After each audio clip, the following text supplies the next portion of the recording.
China bridge. ఇది ప్రపంచంలోనే ఎత్తైన బ్రిడ్జిల్లో నెంబర్ 1 ప్లేసెస్ని అయితే సంపాదించుకుంది. దీన్ని గిన్నిస్ బుక్ వరల్డ్ రికార్డులను రాయడం జరిగింది. ఓకే, అయితే ఈ యొక్క చైనా బ్రిడ్జ్ అనేది ఇనాగ్రేటెడ్ అవ్వడం జరిగిందండి. నరేంద్ర మోడీ గారు, ప్రైమ్ మినిస్టర్ నరేంద్ర మోడీ గారు మనకి జూన్ 6, 2025న ఇనాగ్రేట్ చేశారండి. అయితే ఈ చీనాబ్ బ్రిడ్జ్ అనేది చీనాబ్ రివర్ పైన నిర్మించడం జరిగింది. ఓకే, ఇక్కడ చీనాబ్ రివర్, ఇది చీనాబ్ అనేది సింధు నది యొక్క ఉపనదుల్లో ఒకటండి, అది గమనించండి. ఓకే, ఇది ఎక్కడ నిర్మించడం జరిగిందంటే చీనాబ్ బ్రిడ్జ్ అనేది జమ్మూ అండ్ కాశ్మీర్కి సంబంధించిన ఆ బ్రిడ్జ్ అండి. ఇది ఏంది, చీనాబ్ బ్రిడ్జ్ అనేది. ఓకే, అయితే హైయెస్ట్ రైల్వే ఆర్క్ బ్రిడ్జ్ ఇది అవుతుంది. ప్రపంచంలోనే హైయెస్ట్ అంటే ఎత్తైన రైల్వే బ్రిడ్జిల్లోన నిర్మితమైనదే ఈ చైనా బ్రిడ్జ్ అండి. ఇది ఏ బ్రిడ్జ్ అండి, ఇది ఆర్చ్ బ్రిడ్జ్ అండి. ఆర్చ్ అంటే మనకి చూడండి ఈ రకంగా ఉంటుంది ఆర్చ్ రూపంలో. దీనిపైన మనకి రైల్వే ట్రాక్ అనేది నిర్మించడం జరిగింది. దీనిపైన వందే భారత్ ట్రైన్స్ కూడాను ఈ జూన్ 6, 2025నే వాటి ప్రారంభోత్సవం కూడా చేశారు. ఎవరు, ప్రధానమంత్రి అయిన నరేంద్ర మోడీజీ గారు. అది కూడా మీరు చేయనండి. ఇది చీనాబ్ రివర్ పైన ఈ యొక్క చైనా బ్రిడ్జిని నిర్మించడం జరిగింది. అయితే ఇది ఏ షేప్లో ఉంటుందంటే ఆర్చ్ షేప్లో ఉంటుంది ఈ బ్రిడ్జి. ఓకే, హైట్ చూసుకున్నట్లయితే దీని యొక్క హైట్ 359 మీటర్స్ అండి. అంటే 35 మీటర్లు ఎక్కువ ఉంది. దేంతో పోల్చుకుంటే ఈఫిల్ టవర్తో పోల్చుకుంటే 35 మీటర్ల పొడవు. అంటే ప్రపంచంలోనే ఎత్తైన బ్రిడ్జిల్లో ఇది నెంబర్ 1 ప్లేసెస్ని సంపాదించుకుంది. ఎంత, 359 మీటర్ల హైట్లో ఉందండి. అంటే సముద్ర ఈ రకంగా బ్రిడ్జిలో డౌన్ ఈ రకంగా ఉంటే దీని నుంచి ఎంత హైట్ ఉన్నాడు, 359 మీటర్ల హైట్లో ఈ బ్రిడ్జిని నిర్మించడం జరిగింది. ఓకే, లెంత్ చూసుకుంటే అంటే ఈ యొక్క చైనా బ్రిడ్జ్ పొడవు చూసుకుంటే టోటల్గా 1315 మీటర్లు, అంటే మ్యాక్సిమం 1.35 కిలోమీటర్స్ అనేది ఉండడం జరిగింది. ఓకే,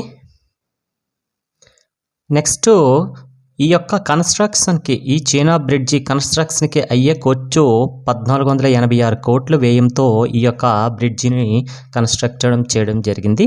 అయితే ఇది దేన్ని లింక్ చేసి ఉంటుందంటే ఉదంపూరు, Srinagar, Baramulla railway link project అంటే ఇది.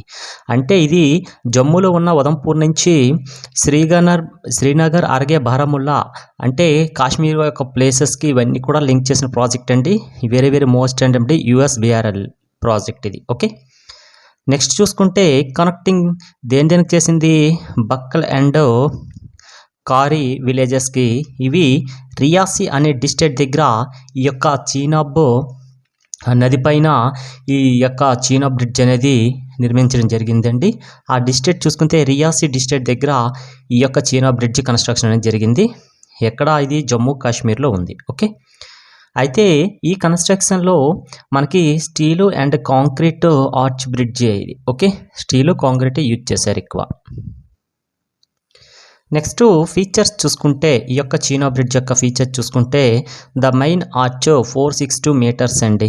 మొత్తంగా మన యొక్క ఈ యొక్క బ్రిడ్జ్ పొడవు ఎంతని చెప్పేసుకున్నాం మనం, 1315 మీటర్లు అని చెప్పేసుకున్నాం.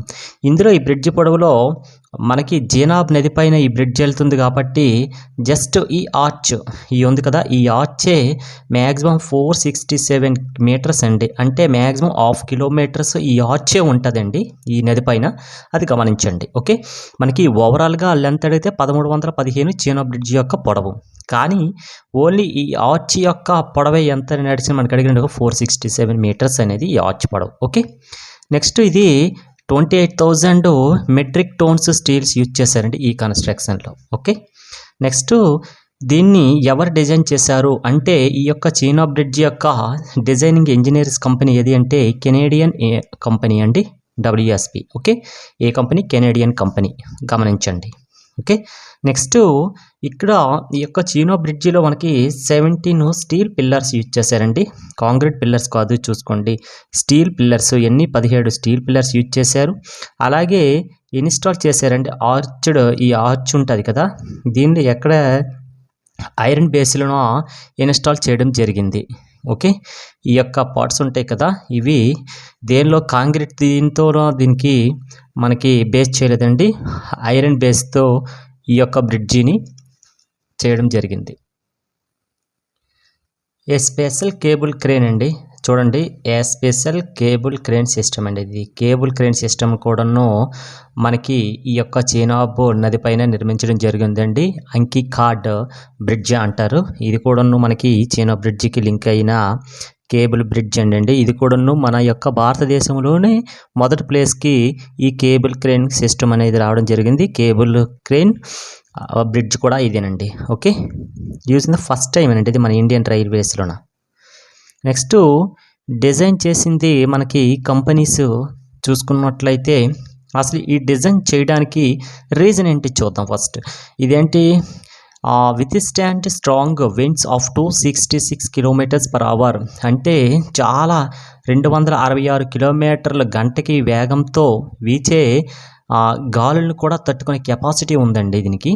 అలాగే ఎర్త్క్వేక్ విషయానికి వస్తే రెక్టర్ స్కేల్ పైన 8 పాయింట్ చూపించినా కూడాను మనకి ఈ బ్రిడ్జ్ అనేది కొలాప్స్ అవుదండి. అలాగే మనకి TNT ఇది ఎక్స్ప్లోజన్ అండి, ఇది బాంబ్ బ్లాస్ట్కి సంబంధించిన 40 tons ఈక్వలెంట్ ఎక్స్ప్లోజన్ జరిగినా కూడా ఈ బ్రిడ్జికి ఏది అవ్వదనేసి మనకు చెప్పడం జరుగుతుంది. ఆ విధంగా డిజైన్ చేశారండి ఈ బ్రిడ్జిని. Okay, very very most important అంటే ఏంటి, 260 km వేగంతో వీచే గాలులు అంటే మనకి ఎంత స్పీడ్గా ఉంటుంది మీరు గమనించండి. ఆ గాలులకు కూడా బ్రిడ్జ్ ఏమవుదు. అలాగే ఎర్త్క్వేక్ మన రెక్టర్ స్కేల్ పైన 8 పాయింట్లు వచ్చినా కూడా ఈ బ్రిడ్జి ఏమీ అవ్వదని చెప్పాడు. అలాగే బాంబ్ బ్లాస్టింగ్ సంబంధించిన TNTకి 40 tons పవర్ ఉన్న ఎక్స్ప్లోజన్ జరిగినా కూడా ఈ బ్రిడ్జికి ఏదవుతుంది. ఆ విధంగా డిజైన్ చేయడం జరిగింది మనకి చీనా బ్రిడ్జ్. అందుకే అన్ని ప్రత్యేకతలు ఉన్నాయి. ఓకే, నెక్స్ట్ చూసుకుంటే అయితే దీని లైఫ్ స్పాన్ చూసుకుంటే 120 నుంచి 125 సంవత్సరాల వరకు అయితే ఈ బ్రిడ్జికి అయితే ఏమీ అవ్వదండి. నెక్స్ట్ స్పెషల్ పెయింట్ కూడా చేశారండి ఈ బ్రిడ్జికి. ఇది ఏంటి, ప్రొటెక్ట్ చేస్తుందండి దేని నుంచి, రష్ నుంచి 20 years వరకు. అంటే స్పెషల్ పెయింట్ వేశారు కదా, ఇది ప్రొటెక్ట్ చేస్తుంది. రస్ట్ అంటే తుప్పు పట్టకుండా ఉండడానికి మ్యాక్సిమం 20 సంవత్సరాల వరకు కూడా వాళ్ళు వేసే పెయింటింగ్ వల్ల ఆ బ్రిడ్జికి నో ప్రాబ్లం. అంటే చూడండి ఎంత ప్లాన్డ్గా చేశారనేది. ఈ ప్రాజెక్ట్ గురించి చూసుకుంటే ఈ చీనా బ్రిడ్జ్ ప్రాజెక్టు మనకి ఎప్పుడు స్టార్ట్ అయ్యింది చూద్దాం. 2003లోనే అప్పటి ప్రధానమంత్రి అటల్ బిహారీ వాజ్పేయి గారు ఈ ప్రాజెక్ట్ని స్టార్ట్ చేశారండి. అయితే ఈ కన్స్ట్రక్షన్ ఎప్పుడు స్టార్ట్ అయ్యిందంటే 2004-2005 మధ్యన ఈ కన్స్ట్రక్షన్ అనేది స్టార్ట్ అయ్యింది. ఓకే, 2003న అప్పటి గవర్నమెంట్ ప్రధానమంత్రి అయిన అటల్ బిహారీ వాజ్పేయి సమక్షంలోన ఈ ప్రాజెక్ట్ గురించి మాట్లాడడం జరిగింది. 2004 నుంచి అయితే వర్క్ స్టార్ట్ అయ్యి, అయితే బ్రిడ్జి ఎప్పటికి రెడీ అయిందంటే 2022కి అయితే బ్రిడ్జి రెడీ అయిపోయిందండి. అయితే ట్రయల్ రన్ 2024లో సక్సెస్ఫుల్గా చేశారు. అఫీషియల్గా ఇనాగ్రేషన్ ఎప్పుడు చేశారంటే June 6, 2025 ప్రధానమంత్రి నరేంద్ర మోడీ గారు మనకి ఇది ఇనాగ్రేట్ చేయడం జరిగింది. ఓకే, నెక్స్ట్ ఈ చీనా బ్రిడ్జ్ కాస్ట్ చూసుకుంటే 1486 కోట్లు దీని గురించి అయితే ఖర్చు చేయడం జరిగింది. అయితే 28,660 నుంచి 30,000 వరకు కూడా మెట్రో స్టీల్స్ యూజ్ చేశారు. అలాగే 46,000 క్యూబిక్ మెట్రిక్ కాంక్రీట్ని యూజ్ చేశారు.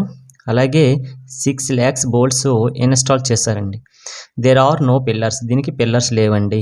ఇన్ ద రివర్, ఎక్కడంటే ఈ రివర్ పైన మనం చెప్పాం కదా చీనాబ్ నది ఈ రకంగా ఫ్లో అవుతుంటే మనకి ఈ యొక్క కన్స్ట్రక్షన్ ఈ రకం చేసేటప్పుడు దీన్ని ఆర్చ్ మోడల్లో కట్టడం జరిగింది. ఆర్చ్ మోడల్లో కట్టేసి ఈ రకంగా పైనుంచి ఇలాగా మెట్రో ట్రైన్ వెళ్తుంటే కింద నుంచి నది వెళ్ళిపోతుంది. ఆర్క్ ఇచ్చారండి. ఈ నదులను కూడాను ఎటువంటి పిల్లర్స్ అనేవి కూడాను వీళ్ళు కన్స్ట్రక్ట్ చేయలేదు, అదే స్పెషల్. ఓకే, అయితే డిజైనర్స్ సపోర్టింగ్ ఆర్గనైజేషన్స్ చైనా బ్రిడ్జ్కి చూసుకుంటే డబ్ల్యూఎస్పి కెనేడియన్ ఇది డిజైనర్ కంపెనీ. అలాగే లియోనోహార్ట్ యాండ్రీ పార్ట్నర్ జర్మనీకి సంబంధించింది. ఐఐఎఫ్సి బెంగళూరుకు సంబంధించింది. వియన్నా కన్సల్టింగ్ ఇంజనీరింగ్ ఇవన్నీ కూడాను డిజైనింగ్కి అలాగే సపోర్టింగ్ ఆర్గనైజేషన్ అండి. అంటే బ్రిడ్జ్ యొక్క డిజైన్ అంతా కూడాను వీళ్ళు చేశారు. Next companies involved in the construction. ఈ కన్స్ట్రక్షన్లో ఇన్వాల్వ్ అయిన కంపెనీస్ చూసుకుంటే ఏఎఫ్సిఓఎన్ఎస్ ఇన్ఫ్రాస్ట్రక్చర్ లిమిటెడ్, అలాగే ఆల్ట్రా కన్స్ట్రక్షన్ కంపెనీ, అలాగే కొంకన్ రైల్వే కార్పొరేషన్ లిమిటెడ్ ఇవన్నీ కూడాను companies involved in the constructions of China bridge అండి. Okay, thank you.